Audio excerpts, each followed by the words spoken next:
it starts at home. I'm sorry, it starts at home. Excessive unexcused absences, also known as truancy, was a hot topic at ABC 24's Let's Talk Town Hall in Raleigh. Several people were worried about the long-lasting impacts it could have on children and Memphis as a whole.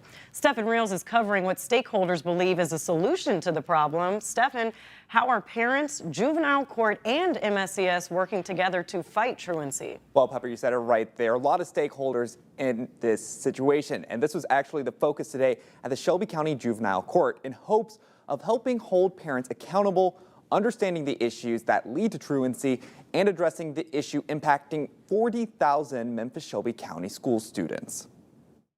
The only way we will get the resolution if we talk to the parents. To help students start the year on the right foot and tackle one of the biggest issues facing the district, MSCS is partnering with the Shelby County Juvenile Court for its first truancy resolution clinic. The main objective is to get the parents some help. They send their children to school. They have a lot of issues. Those issues include homelessness, transportation challenges, and medical concerns that may prevent students from going to school consistently. Wednesday kicked off a series of direct conversations with parents, helping them understand local resources, enrollment, and state attendance laws.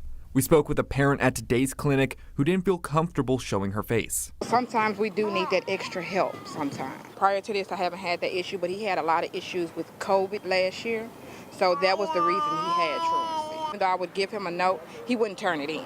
So that's the reason we're here for truancy. I think from here on out, I'm just going to turn him in myself. While a first step, Dr. Stephanie Hill with the Juvenile Court hopes this clinic will lead to an overall solution. Really trying to collect data from parents and understand, for the parents who have come, clearly they want to be compliant. So they are the best advocates to let us know what those barriers are. At the ABC 24 Let's Talk Town Hall, MSCS School Board member Stephanie Love asked State Representative Antonio Parkinson for assistance from lawmakers. One suggestion, requiring community service from parents and students with truancy. Parkinson said this idea could be discussed as soon as a special session later this month. Pepper? Stephen, thank you. Well, a second clinic is scheduled for tomorrow afternoon at 3 p.m. at the Juvenile Court. Now, if you need help getting there, call the number on your screen. They will provide you with a MATA bus pass. San Marcos formally got rid of the juvenile curfew. This happened after the legislature passed a law that goes into effect next month, doing away with curfews. Now, San Marcos city leaders told us in June they really stopped prioritizing enforcement after the legislature's move. This action by council just makes it official. This morning, we have just learned that this BRPD officer has bonded out of jail. It's Officer DeMichael Robertson, accused of inappropriately touching a child who was in his care, according to arrest records. He was arrested at Zachary on Tuesday. BRPD officers telling us that Robertson is on administrative leave right now as the agency investigates. But the big update again this morning, Robertson free again this morning after bonding out. Have been punished for their children missing too many days of school will receive a fresh start in this new school year. Action News 5's Stephanie Douglas explains how parents can get back on the right track. Joy, when a child misses more than 5 unexcused absences at school, they are truant. And parents don't want that because first, they get a warning which could escalate to charges of educational neglect. But MSCS district leaders in the juvenile court system are working to reduce chronic absentee numbers by teaming up to host a truancy resolution clinic.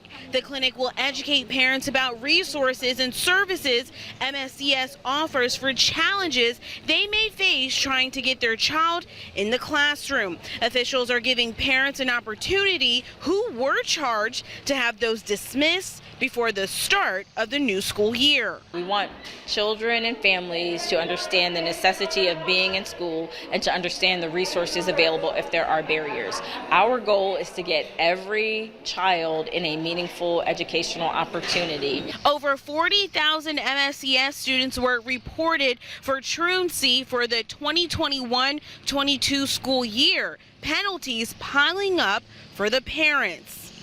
Now, parents who didn't get a chance to come to today's clinic can come tomorrow between the hours of 3 and 7 p.m. That's going to be held at Juvenile Court at 616 Adams Ave. Reporting in Memphis, Stephanie Douglas, Action News 5. Good evening, everyone. I'm Brian Allen. Thanks for being with us. I'm Sam Wright. Kids are getting ready to head on back to school. But after a spike in juvenile crimes this summer, Aberdeen police might be more excited to see kids back in the classroom than anyone else. Sarah Parkin with that story for us now from the Aberdeen newsroom. Just last week, another group of juveniles were arrested for a string of vehicle thefts in Aberdeen. And the Aberdeen Police Department says seeing a spike in juvenile crimes in the summertime isn't uncommon. One of the biggest things we see every spring is when school lets out. Some of the juvenile crime does pick up, primarily involving like thefts from vehicles, stolen vehicles. In this summer, Aberdeen police say the level of crimes committed by juveniles has intensified. The latest arrests involve guns stolen from vehicles and cars being taken, then abandoned. This summer, we had quite a bit more juvenile crime than we typically have. Not necessarily that we had a lot more kids committing crimes, but we had 3 different groups that were much more active than we're used to seeing. Fortunately, this summer we were able to catch up with each of the groups and identify and arrest all the parties involved. The Brown County State's Attorney's Office says the main reason juvenile crimes intensify in the summer is due to the amount of free time kids have. We probably see more intentional damage and more thefts, but we're seeing them in higher levels than we would during the school year. That's because they're going out in larger groups of people, they have more time to do these things together, and so you're seeing those felony level thefts and damaging. Diversion coordinator Kelsey Vinger says giving kids something to do might be the best way to keep them out of trouble. As much as kids will say that they don't like structure, they do. They like knowing what is being expected of them and kind of a general schedule of what their requirements are going to be each day. The Aberdeen Police Department says the best way to prevent juvenile crimes, particularly vehicle thefts, is to lock your car at night and to always know the whereabouts of your child. In Aberdeen, Sarah Parkin, Dakota News Now. Filed a complaint. Video of the incident on social media shows it all started with someone in the crowd splashing the performer with a drink, and Cardi B responded by throwing her microphone at the person. Security guards rushed the stage to subdue the confrontation. Today, Las Vegas police announced they consulted with the Clark County District Attorney's Office, and after a review, the case was closed for insufficient evidence, and no charges will be filed.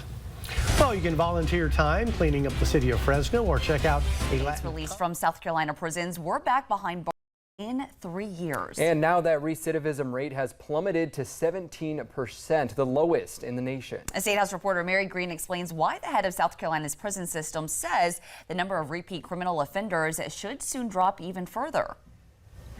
Today, the South Carolina Department of Corrections announced a new partnership it says will reduce crime and make South Carolinians safer without costing a cent to the state's taxpayers. This not only will transform that person that was incarcerated, this is going to transform their family, this is going to transform their community, this will transform their county, this will also transform the state. The Department of Corrections is partnering with the nonprofit Concordance to bring a re-entry program and center to South Carolina.